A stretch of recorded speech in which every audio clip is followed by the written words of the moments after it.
आप सभी का स्वागत है। आज हम लोग क्लास 10th का पॉलिटिकल साइंस के 5 महत्वपूर्ण प्रश्नोत्तर पढ़ेंगे। चलिए देखते हैं। पहला प्रश्न है, हर सामाजिक विभिन्नता सामाजिक विभाजन का रूप नहीं लेती है, कैसे? उत्तर, यह 100% सही है कि हर सामाजिक विभिन्नता सामाजिक विभाजन का रूप ग्रहण नहीं कर सकता।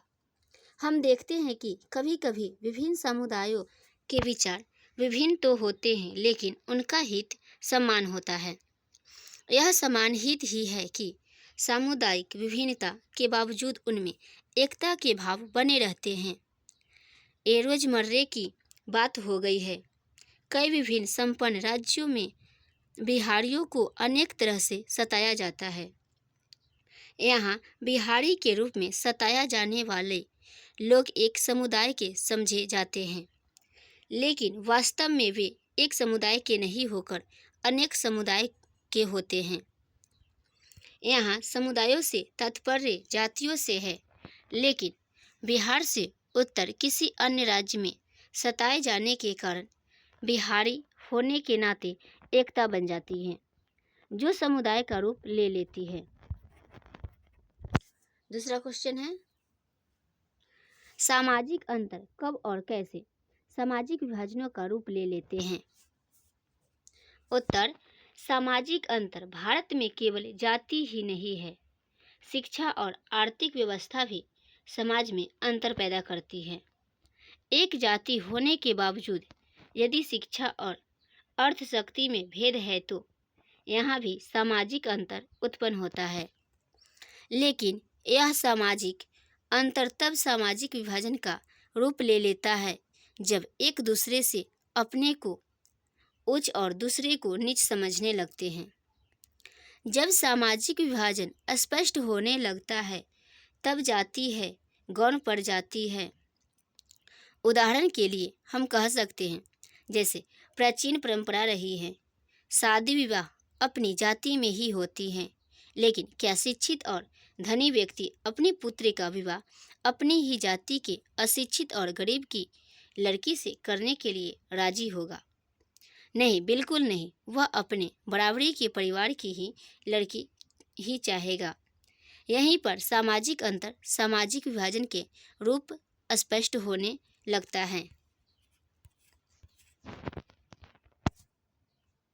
3 नंबर क्वेश्चन है, सामाजिक विभाजन की राजनीति के परिणाम स्वरूप ही लोकतंत्र के व्यवहार में परिवर्तन होता है। भारतीय लोकतंत्र के संदर्भ में इसे स्पष्ट करें। इसका आंसर है, सामाजिक विभाजनों की राजनीति के परिणाम के फलस्वरूप ही लोकतंत्र के व्यवहार में न केवल परिवर्तन होता है बल्कि हो चुका है। भारत के संदर्भ में तो यह और भी अधिक दृष्टिगत होता है। स्वतंत्रता प्राप्ति के तुरंत बाद यदि दलित और पिछड़ों के उत्थान की बात नहीं सोची गई होती तो आज भारत विखंडित हो गया होता। दबे कुचले और आर्थिक तथा सामाजिक रूप से पिछड़े लोगों को आग्रह के समक्ष लाने के लिए संविधान में उल्लेख कर दिया गया है। संविधान तो उन्हें संरक्षण देता ही है, साथ ही राजनीतिक दल भी दलितों को आरक्षण देने की बात कहकर उन्हें अपना वोट बैंक बनाने का प्रयास करते हैं। अल्पसंख्यकों की भी कुछ ऐसी स्थिति है। इनको लुभाने के लिए विभिन्न प्रलोभन दिए जाते हैं, लेकिन कुछ होता जाता नहीं। जिसे विधायक या सांसद बनने का मौका मिल जाता है उसकी पारिवारिक स्थिति तो आर्थिक रूप से मजबूत हो ही जाता है। समाज में उसे आदर भी प्राप्त हो जाता है, लेकिन उसी के समाज में अन्य लोग जहाँ के तहाँ ही रह जाते हैं। तात्पर्य कि आरक्षण का लाभ व्यक्तिगत होकर रह जाता है, पूरे समाज को उसका कोई लाभ नहीं मिलता। भारत में तो यह खुलेआम देखा जा सकता है। सामाजिक विभाजनों के कारण उनके सदस्यों को संतुष्ट रखने का प्रयास में राजनीतिक के परिणाम स्वरूप लोकतंत्र के व्यवहार में भी परिवर्तन करना पड़ता है। इस स्थल पर राजनीतिक दलों को व्यवस्था भी होती है। 4 नंबर प्रश्न है, 70 के दशक से आधुनिक दशक के बीच भारतीय लोकतंत्र का सफर सामाजिक न्याय के संदर्भ में का संक्षिप्त वर्णन करें। इसका आंसर है 70 के दशक से आधुनिक दशक के बीच का अर्थ है 1970 से आज तक का समय।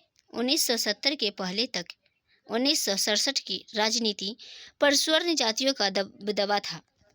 विधानमंडल और संसद के लिए आरक्षित स्थानों पर ही टिकट जाति विशेष के अपने चेहरे को ही दे देते थे। आरक्षण के तहत प्राप्त सुविधा प्राप्त नेताओं का रहन सहन, उनकी शिक्षा दीक्षा और आर्थिक स्थिति अपनी जाति के अन्य लोगों से काफी विकसित हो गई और वे स्वर्णों में की श्रेणी में आ गए। इनका एक अलग समाज बन गया। 70 से 90 तक की दशकों के बीच इस स्थिति के बदलाव के लिए संघर्ष चलता रहा। 90 के दशक के बाद पिछड़ी जातियों का वर्चस्व कायम हो गया। दलितों में जागृति की अवधारणा राजनीतिज्ञों को प्रभावित करती रही। यही कारण था कि बिहार में तत्कालीन मुख्यमंत्री ने महादलितों की अवधारणा को मजबूत दी और जागृति उत्पन्न की। दलितों के नाम पर सुविधाभोगी लोगों पर इसकी प्रतिक्रिया भी नहीं देखी गई। आज की स्थिति यह है कि पिछड़ी जातियों के साथ साथ आज की राजनीति पलड़ा दलितों और महादलितों के पक्ष में झूलता दिखाई पड़ रहा है। आज उत्तर प्रदेश की स्थिति यह है कि दलित मुख्यमंत्री को अग्रणी जातियों का सहयोग लेना पड़ रहा है, जबकि कभी उन्हें मनुवादी कहकर अपमानित भी किया जाता था। 5 नंबर प्रश्न है, सामाजिक विभाजनों की राजनीति का परिणाम किन किन चीजों पर निर्भर करता है? आंसर, सामाजिक विभाजनों की राजनीति का परिणाम तो सर्वप्रथम सरकार का गठन पर पड़ता है। विधायक या संसद में विभिन्न समाजों का प्रतिनिधित्व करता है। किसी राजनीतिक दल में भी विभिन्न समाजों के प्रतिनिधि रहते हैं। सरकार का गठन करते समय मुख्यमंत्री या प्रधानमंत्री को यह ध्यान देना पड़ता है कि सरकार में भी समाजों का प्रतिनिधित्व रहे। इस प्रकार हम देखते हैं कि सामाजिक विभाजनों की राजनीति का पहला परिणाम सरकार के रूप में पड़ता है। दूसरा परिणाम यह पड़ता है कि विभिन्न समाजों में एकता बनी रहती है। उदाहरण के लिए भारत के समाजों को ले सकते हैं। भारत के विभिन्न राज्यों के वेशभूषा, खान पान, भाषा आदि में विभिन्नता के बावजूद सभी अपने को भारतीय समझते हैं। यदि ऐसा नहीं रहता तो भारत खंड खंड हो जाता।